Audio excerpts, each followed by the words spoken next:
अरे तुम यहाँ कैसे बैठ गए? हटो मेरे जगह से, चलो पीछे जाओ। पीछे? तुम्हारा बाप के हो? अच्छा देखो, ऐसा है ना कि तुम अभी हमको पहचानते नहीं हो। 2 मिनट में पता चल जाएगा तुमको, बता रही हूँ। सीधी तरह से बात मान जा और पीछे जा चुपचाप। लग रहा है तुम्हारे बाप का ही कॉलेज है क्या? जी हमारा बापे के हो, जौन करे के बाद कल ही हो। हम तो यहाँ में बैठब। रुक, अभी बताती हूँ तेरे को।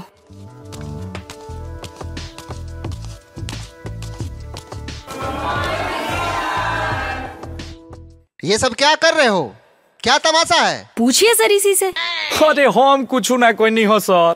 कैली बरियारी हमसे अखिया देखा के, गुंडा ले खायाइल बड़ी 4 गोलिया के। काल खाली गईल रही चाचा के बराती, इहे अजबरले बड़ी सीट हमारे आके। इहे अजबरले बड़ी सीट हमारे आके।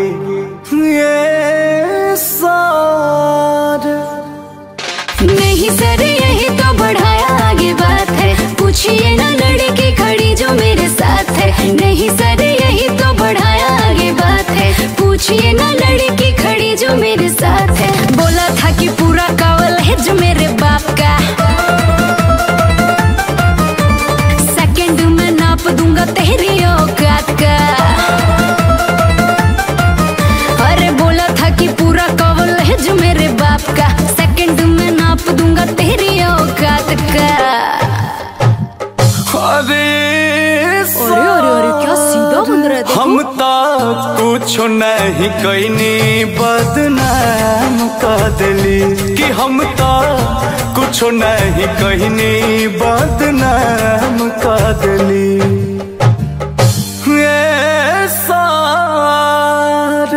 हमको साफ साफ बताओ, हुआ क्या है? तुम लोग पढ़ने आते हो कि झगड़ा करने आते हो? सर ये मेरे साथ बदतमीजी किया है और ये महाबदतमीज है। पूछिए इसी से क्या हुआ। क्या किए हो जी? तो सुनी, बैठनी हया गिला बेंच पर आके, धक्का दिली पहले बोलली खिसिया के।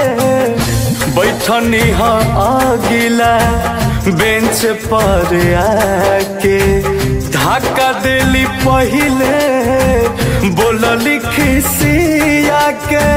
झूठो के क्लास में बवाल कर दिली। ए सर हम तो कुछ नहीं कहनी, बदनाम कर दिली। कि हम तो कुछ नहीं कहनी, बदनाम कर दिली।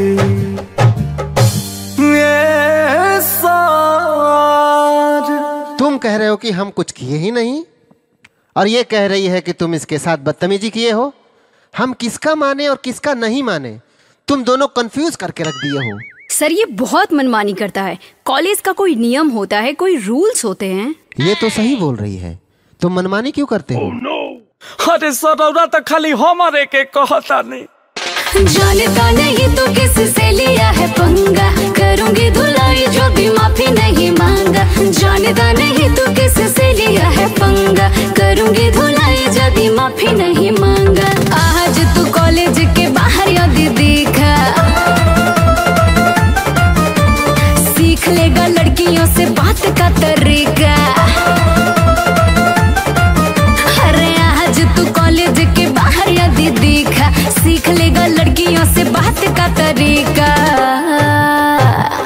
अरे सर हम तो कुछ नहीं कहनी, बदनाम कर दिली। कि हम तो कुछ नहीं कहनी, बदनाम कर दिली।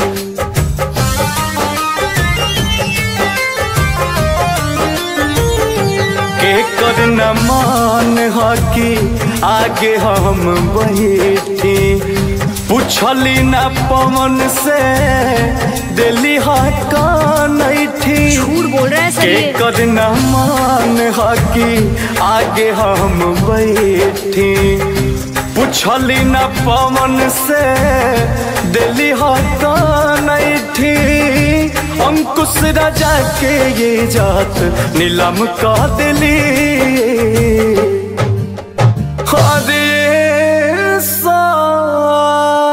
हम तो कुछ नहीं कहनी बदनाम कर दिली कि हम तो कुछ नहीं कहनी बदनाम कर दिली।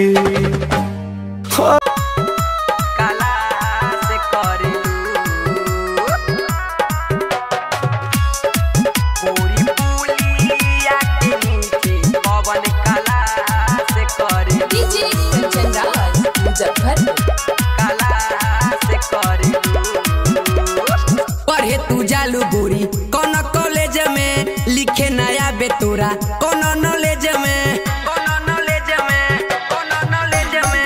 पढ़े तू जालू गोरी कौन कॉलेज में लिखे नया बेतोरा कौन नॉलेज में खाली बाप माई के पैसा बर्बाद करेलू तो गोरी पुलिया के नीचे कौन कला से करेलू गोरी पुलिया के नीचे कौन कला से करेलू कला से करेलू